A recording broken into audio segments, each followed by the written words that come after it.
ஆசிரியர் அந்தோணி தாமஸ் எழுதி பேராசிரியர் அருள்ராஜ் அவர்கள் தமிழாக்கம் செய்த தூய ஆவி என்ற புத்தகத்திலிருந்து வாசிப்பவர் ரூஃபினா ராஜ்குமார். மகிமை ஆவியானவரின் வெளிப்படையான பிரசன்னம். அவ்வாறே ஆரோனும் இஸ்ரேல் மக்கள் கூட்டமைப்பு முழுவதையும் நோக்கி பேசிக்கொண்டிருக்கையில் அவர்கள் பாலை நில பக்கமாக திரும்பினார்கள். அப்போது ஆண்டவரின் மாட்சி மேகத்தில் தோன்றியது. பழைய ஏற்பாட்டிலே இஸ்ரேலர் நடுவிலே கடவுளின் மகிமை வெளிப்படையாக காணப்பட்டது. அவர்கள் தங்கள் புறக்கண்களாலே அதை கண்டார்கள். மகிமை பார்க்கக்கூடிய வகையிலே அவர்களுக்கு தோன்றியது. அந்த மகிமையின் மேகம் அவர்களை பாதுகாத்து போதித்தது, வழிகாட்டியது. மேலும் ஆண்டவர் மேகத்திலிருந்து அவர்களோடு பேசினார். கடவுளின் மாட்சி காணப்பட்ட போது இஸ்ராயேலர்கள் தங்கள் தலையை குனிந்து வழிபட்டார்கள். பின்பு மேகம் சந்திப்பு கூடாரத்தை மூடிற்று. ஆண்டவரின் மாட்சி திருவுறைவிடத்தை நிரப்பிற்று. சந்திப்பு கூடாரத்தின் மேலே மேகம் நின்றிருந்தாலும் ஆண்டவரின் மாட்சி திருவுறைவிடத்தை நிரப்பியதாலும் மோசே உள்ளே நுழைய முடியாமல் போயிற்று. மாட்சி என்ற வார்த்தை செக்கினா என்ற வார்த்தையிலிருந்து மொழிபெயர்க்கப்பட்டது.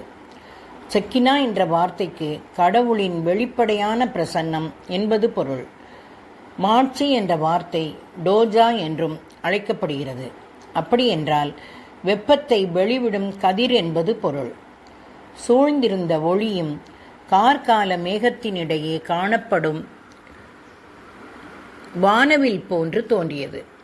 இது ஆண்டவரின் மாட்சி மிகு சாயலின் காட்சி.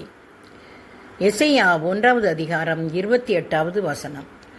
மாட்சி என்ற வார்த்தை எபிரேயத்தில் கபோடு என்று மொழிபெயர்க்கப்படுகிறது. அதற்கு கனமான என்பது பொருள்.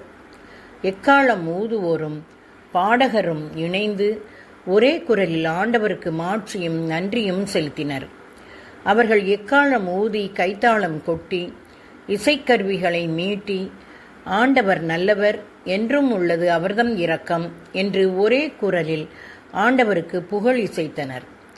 மேகம் ஆண்டவரின் இல்லத்தை நிரப்பிற்று. மேகத்தை முன்னிட்டு குருக்கள் அங்கு நின்று திருப்பணி புரிய இயலவில்லை. ஏனெனில் ஆண்டவரின் மாட்சி கடவுளின் இல்லத்தை நிரப்பிற்று.